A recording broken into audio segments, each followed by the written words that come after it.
everyone and welcome to our podcast. So today we will discuss how learning theories can be applied in Year 6 classroom to help teachers address common challenges and support pupils' learning. We will focus on three key theories: behaviorism, social constructivism, and also multiple intelligence. Each theory provides practical strategies that teachers can use to engage pupils, encourage participation, and also build confidence. Throughout this discussion, we will show how these theories can be applied to real classroom situations in Malaysia, such as low motivation, unequal participation, and limited engagement. Our goal is to highlight practical ways teachers can use this approach to support all pupils effectively. With that in mind, let's begin our first theory, which is behaviorism, which helps teachers to reinforcement to shape pupils' behavior and motivate learning. Let's go! So guys, when discussing classroom behavior and motivation, one of the most widely applied theories is behaviorism by B.F. Skinner. It focuses on observable behavior and how reinforcement can shape learning. In the Year 6 classroom, one challenge teachers often face is low motivation. Pupils may seem distracted, lost focus, and also passively listen when lessons are mainly teacher-centered. Piqa, what are your thoughts on the use of reinforcement strategies to motivate Year 6 pupils? Do you think they are effective, and what potential limitations might arise if they implemented incorrectly? Thanks, Qisha. From what I observed, reinforcement strategies can be very effective. For example, verbal praise like, "I really like how you focus on solving that problem step by step." Immediately, it will tell the pupils that effort is valued. Additionally, tangible rewards like stickers, points, or a star chart can encourage pupils to complete tasks they might otherwise ignore. For shy or less confident pupils, even small recognition can significantly boost their engagement. I've seen cases where a pupil who usually avoids answering questions become more willing to participate after receiving recognition for their effort. However, a limitation is that pupils they can become too dependent on rewards, focusing on the sticker instead of understanding the lesson. So I think if this happens, they may lose interest once the rewards are removed, and they may not develop independent learning habits. I completely agree, Piqa.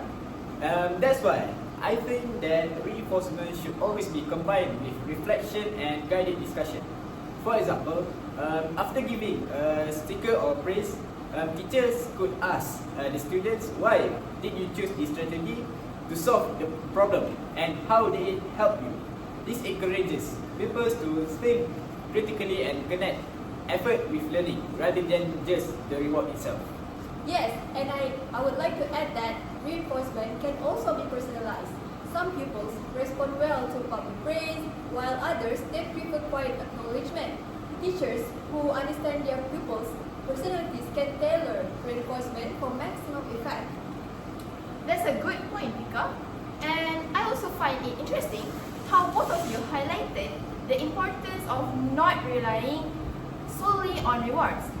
Adam, building on what you mentioned earlier about reflection and guided discussion, what do you think teachers can do if pupils are still distracted even after receiving praises or rewards? In that case, I believe that interactive activities combined with reinforcement can be very effective. For example, teachers can organize a mini group discussion or even paired problem-solving tasks. During these kind of activities, the teacher can move around the classroom and provide immediate feedback or praise pupils for their effort of participation. And this approach keeps pupils actively engaged in the lesson while allowing teachers to reinforce positive behavior in a more meaningful way rather than simply rewarding the completion of the task. I agree with that, Adam. Another strategy teachers can use is rotating classroom roles. For instance, pupils can turn leading a small activity, summarizing concept, or maybe presenting their group's ideas to the class. When pupils are given these responsibilities, they feel a greater sense of ownership of their learning. At the same time, teachers they can reinforce positive behavior by acknowledging pupils who demonstrate responsibility and active participation. I like that idea, Piqa. It really makes reinforcement more meaningful because pupils can see that their actions contribute not only to their own learning, but also to the learning of their peers. However, when rewards like stickers or points are used regularly, teachers also need to think about balance. Adam, from your perspective, how can teachers ensure that pupils do not become too reliant on these external rewards? Okay, so for me, teachers can gradually reduce the tangible reward that have given and replace them with reflection or even goal-oriented reinforcement. For example, after a pupil completes a task and receive initial praise, the teacher can ask, what did you do from learning from completing this task, or how can you apply this method in the next activity?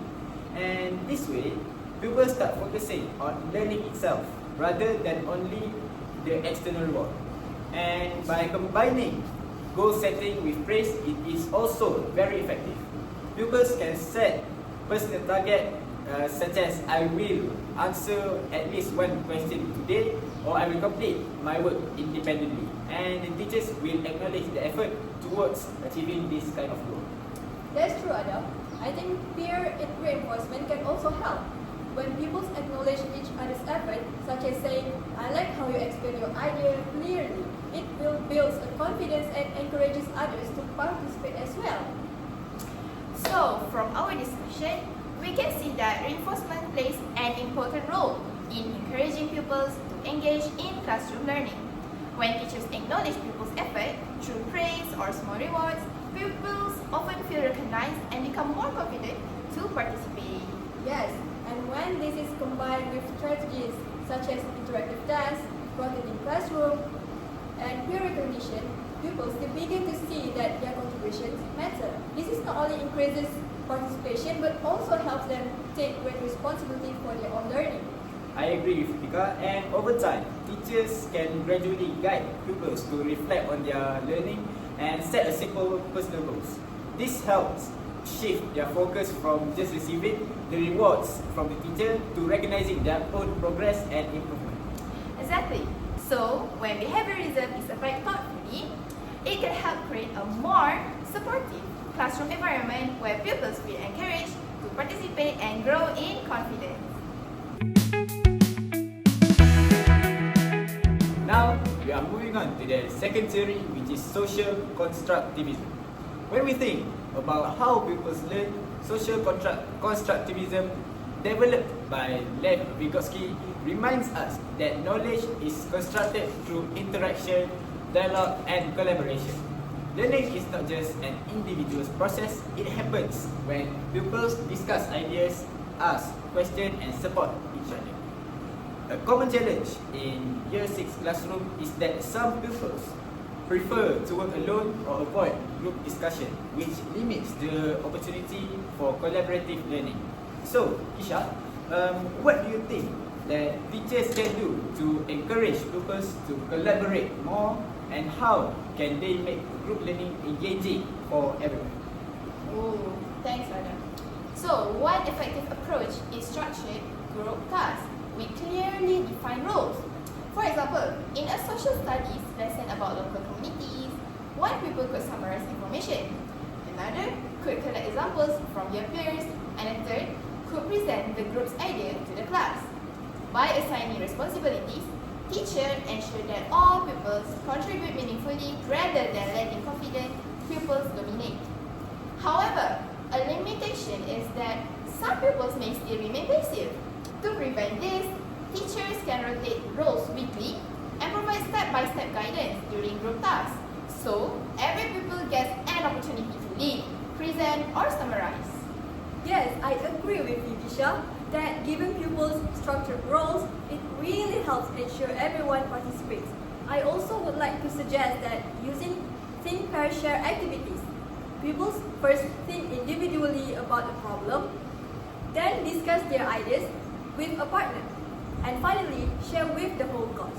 For example, in maths lesson on fractions, pupils then could first solve a problem on their own, then explaining their reasoning to a partner, and finally present the solution to the class.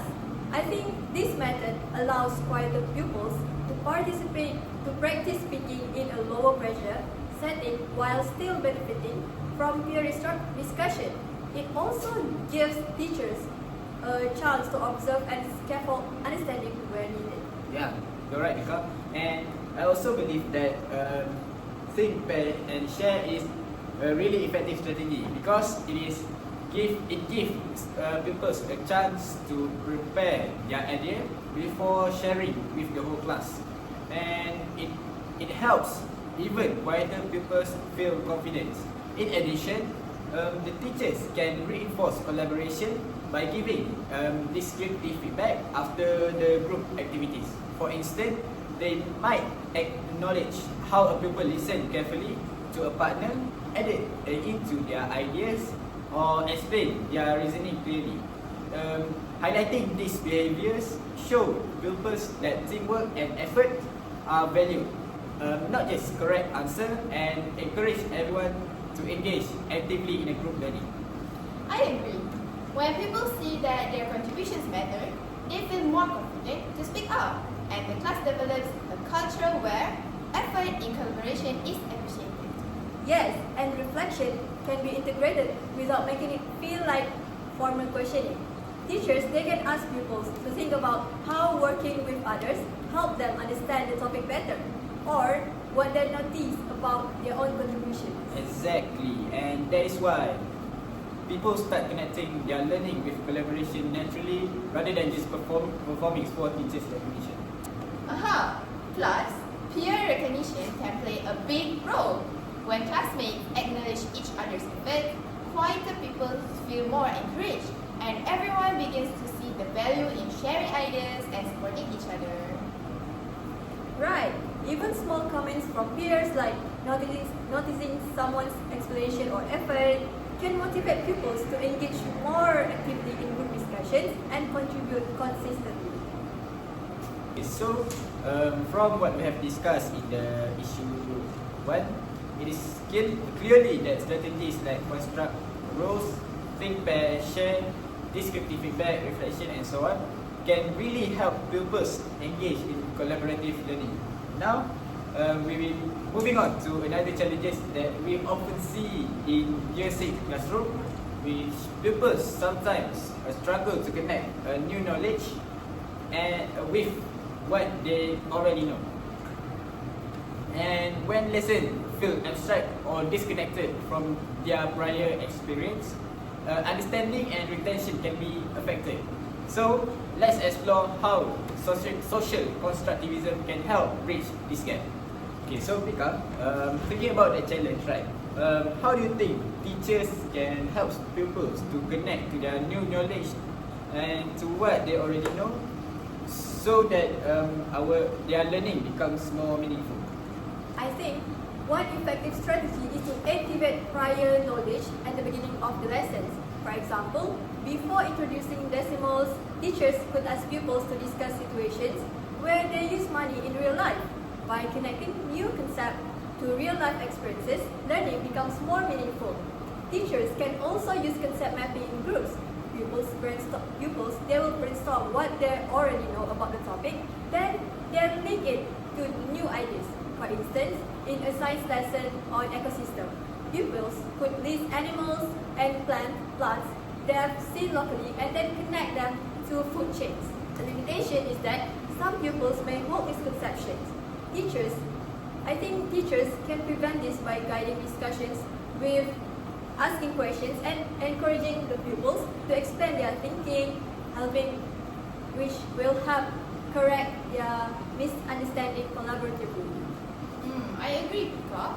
So, scaffolding is also important. Teachers could provide partially completed examples and ask pupils to finish them using their prior knowledge. For example, in a writing lesson, The teacher could start a paragraph and pupils then continue it, connecting it to their own experiences. So over time, scaffolding is removed as pupils become more confident. Exactly, Qisha. And peer discussion also helps the pupils. So when pupils explain their ideas to each other, and they clarify their own understanding and helps their own classmates who may have struggled on the lessons. This supports the Vygotsky's idea of zone of proximal development, or ZPD, where learning occurs most effectively with guidance. And reflection after lessons is also critical. Pupils could discuss how did what I already know help me understand today's lesson. This will encourage them to recognize the importance of prior knowledge in learning and strengthens their memory retention. Okay. So, looking at the unequal participation, we can see that social constructivism can be applied in Year 6 classroom through a combination of structure, turn-taking, collaborative problem solving, also strategic pairing, peers recognition, reflection, scaffolding, and achievable participation goals. Although challenges like passive pupils or dominant confident pupils may arise, this strategy, when implemented together, create a collaborative classroom environment where all pupils actively contribute and learn from each other and also develop social and cognitive skills. Ultimately, this approach ensures that pupils co-construct knowledge, can build confidence and develop the social skills essentially for lifelong learning, which is exactly what social constructivism aims to achieve.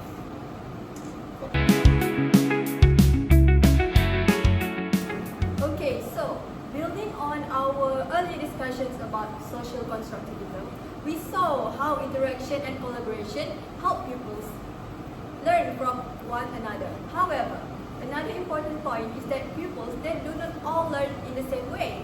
Some pupils understand ideas better through discussions, others through visuals, movement, or creative activities. This idea is explained in Howard Gardner's multiple intelligences theory, which suggests that intelligence is not limited to academic ability.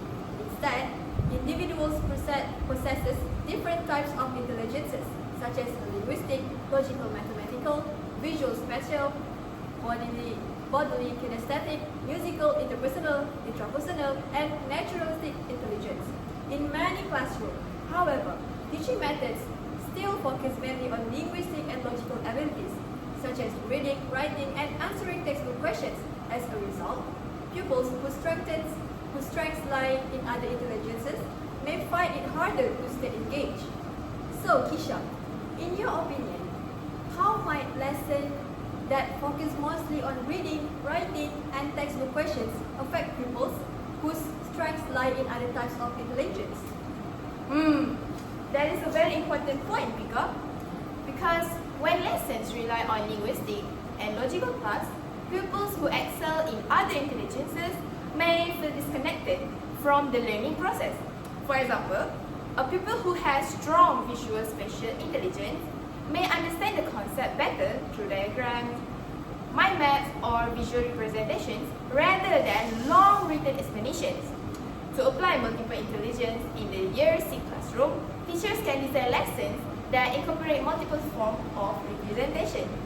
For instance, instead of explaining a science concept purely through lecture and textbook reading, the teacher could also use visual diagrams, concept maps, or short video clips to help pupils visualize the concept more clearly. In addition, pupils could be asked to create their own diagrams or posters explaining about the topic. This allows pupils with visual strengths to demonstrate their understanding while also helping other pupils see the concept in a clearer way. Yes, I also agree with that, Qisha. And another way teachers can apply this theory is by incorporating movement-based activities in lessons. For example, pupils with bodily kinesthetic intelligence, like me, often learn more effectively when they are physically involved in learning process. In mathematics lesson, instead of only solving problems on paper, pupils could participate in an activity where physical arrangement number cards or object to represent the equation. In the science lesson, they might simulate the movement of the planets to or demonstrate how a process by using roleplay. This type of activities allows pupils who prefer hands-on learning to understand the concept more deeply, and because they are actively involved rather than passively listening. That's a really good point from both of you. It shows that when teachers design activities that engage different intelligences, learning becomes more accessible to a wider range of pupils. But I'm also wondering about the practical side of this. In a classroom with limited time, some teachers might feel that incorporating multiple activities could take longer than traditional teaching methods. At this point, how do you think teachers can realistically integrate multiple intelligences in their lessons without making the learning process overly complicated? That's a very practical concern, Piqa. So teachers do not necessarily need to include every type of intelligence in every lesson. Instead, they can plan varied activities across different lessons so that over time, pupils experience different ways of learning. For instance, during one lesson, the teacher might focus on visual and interpersonal learning by asking pupils to work in small groups to create a concept map. In another lesson, the teacher could incorporate musical intelligence by asking pupils to create a short rhythm or chime that summarizes key points from the topic. By gradually rotating these approaches, teachers can make lessons more inclusive while still maintaining manageable lesson structures. Yeah, I think that is a very balanced strategy. And because it allows teachers to acknowledge different intelligence without overwhelming that lesson planning process. And another advantage is that when people see learning present in a different format, they may also discover strengths that they did not realize they had. A pupil who struggles with written explanation might suddenly excel when asked to present their ideas visually or through discussion. Exactly. And this leads us to another issue that often appears in classroom. When teaching methods focus primarily on traditional academic tasks, some pupils may be labeled as weak learners, even though they may actually have strengths in other areas. Adam, how do you think multiple intelligences can help teachers recognize pupils' strengths beyond traditional academic performance? Okay. So, for me, that is a very important question because one of the key ideas behind the multiple intelligence is that intelligence should not be viewed as a single ability measured only through written tests. So, in the year 6 classroom, teachers can apply this theory by allowing pupils to demonstrate their understanding in a different way.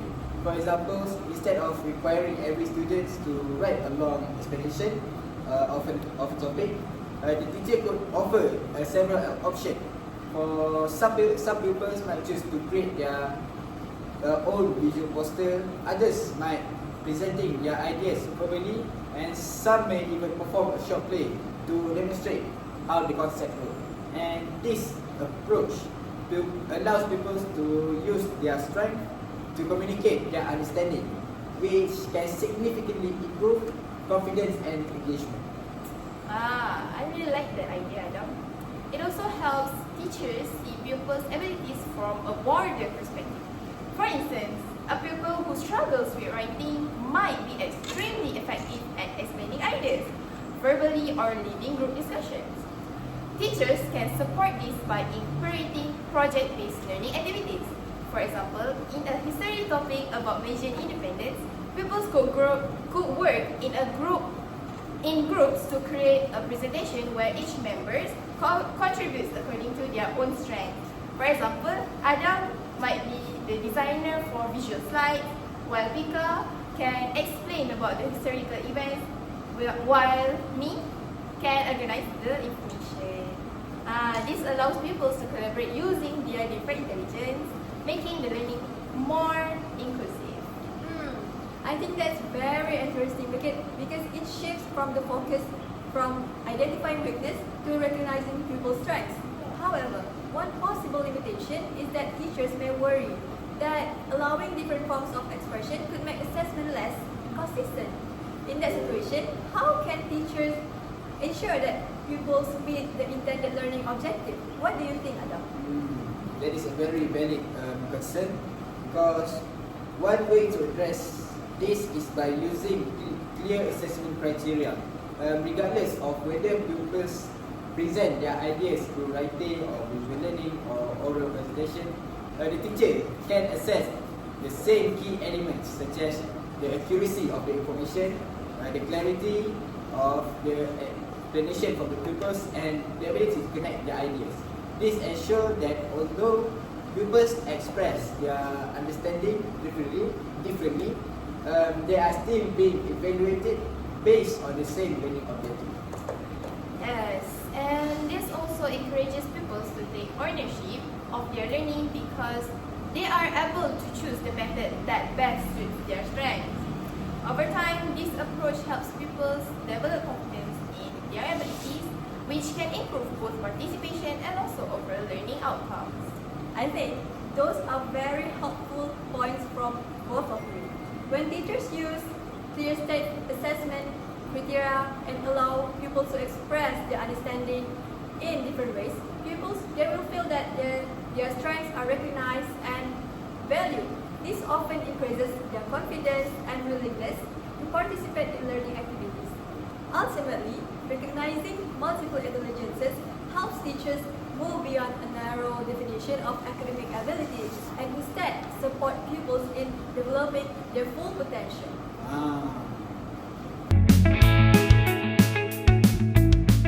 So, as we wrap up, it is clear that each learning theory that we have discussed earlier has practical ways to support Year 6 pupils in Malaysia. From motivating students to encouraging participation, this strategy can make a real difference in the classroom. I agree. For example, behaviorism shows us that using reinforcement, whether through praises or rewards, can help pupils to stay motivated and focus on their learning. And when teachers guide pupils to reflect on their effort, it helps them to see the value in their own progress, not just the reward. Exactly, Qisha. And social constructivism reminds us that learning is a social process. When pupils collaborate, share ideas, and reflect on what they have learned together, even quieter pupils can gain confidence. Teachers, they can also apply this by structuring group roles, encouraging discussions, and also acknowledging every pupil's contribution. And multiple intelligence also adds another layer to it.